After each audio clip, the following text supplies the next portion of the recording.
Assalamualaikum warahmatullahi wabarakatuh. Halo semuanya, hari ini kita akan membahas salah satu isu paling krusial zaman kita, pemanasan global dan perubahan iklim. Namun, kita tidak akan membahasnya dari sudut pandangan lingkungan biasa.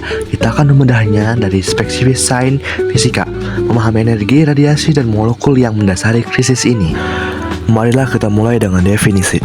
Pemanasan global adalah kenaikan suhu rata-rata jangka panjang sistem bumi, termasuk atmosfer dan lautan. Sedangkan perubahan iklim adalah perubahan pola cuaca jangka panjang yang didorong oleh pemanasan tersebut. Secara fisik, fenomena ini adalah masalah ketidakseimbangan energi. Energi yang masuk dan energi yang keluar dari sistem bumi, atmosfer tidak seimbang. Mari lihat grafik kenaikan suhu global ini adalah bukti kegagalan sistem energi bumi untuk menjaga keseimbangannya. Mekanisme efek rumah kaca atau ERK. Pertama, radiasi masuk dari matahari tiba dalam bentuk gelombang pendek. Cahaya tampak. Energi diserap oleh permukaan bumi karena bumi menjadi hangat. Ia harus memancarkan kembali energi ini keluar angkasa. Tapi ia melakukannya ke dalam bentuk radiasi inframerah atau IR, yaitu gelombang panjang. Disinilah peran gas rumah kaca GRK seperti CO2 dan metana. Molekul-molekul ini memiliki struktur yang unik yang memungkinkan penyerapan dan kemudian memancarkan kembali radiasi IR ke segala arah, termasuk kembalinya ke permukaan bumi.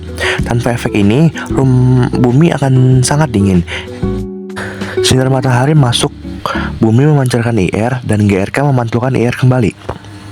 Masalah utama kita adalah efek rumah kaca yang diperkuat. Penyebabnya jelas, kita telah melepaskan GRK dalam jumlah besar, terutama CO2 dari pembakaran bahan bakar fosil. Secara fisika, penambahan molekul GRK ini seperti menambahkan selimut yang tebal pada atmosfer.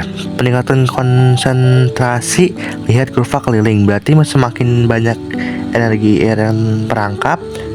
Hukum fisika seimbang, energi menyatakan E in harus sama dengan E out. Namun, peningkatan GRK mengurangi E out yang bisa lolos ke luar angkasa. Kelebihan energi ini disimpan dalam sistem bumi, menyebabkan suhu meningkat. Inilah pemanasan global. Sekarang, mari kita lihat dampak dari kelebihan energi ini pada sistem bumi. Pertama, pencairan es dan albedo. Es dan salju mempunyai albedo, daya pantul yang tinggi. Mereka memantulkan banyak cahaya matahari.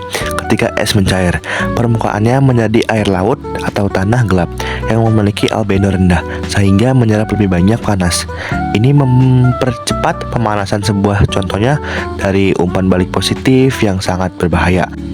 Kedua, kenaikan permukaan air laut ini terjadi karena dua alasan fisika.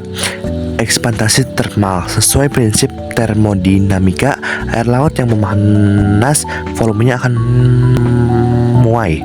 Pembahasan massa. Air yang mencair dari glacier dan lapisan es daratan menambahkan massa air ke dalam lautan.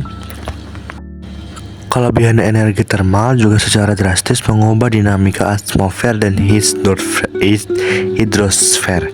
Mari kita bicara tentang badai lautan. Yang lebih hangat adalah sumber energi yang luar biasa. Energi termal ini diubah menjadi energi kinetik.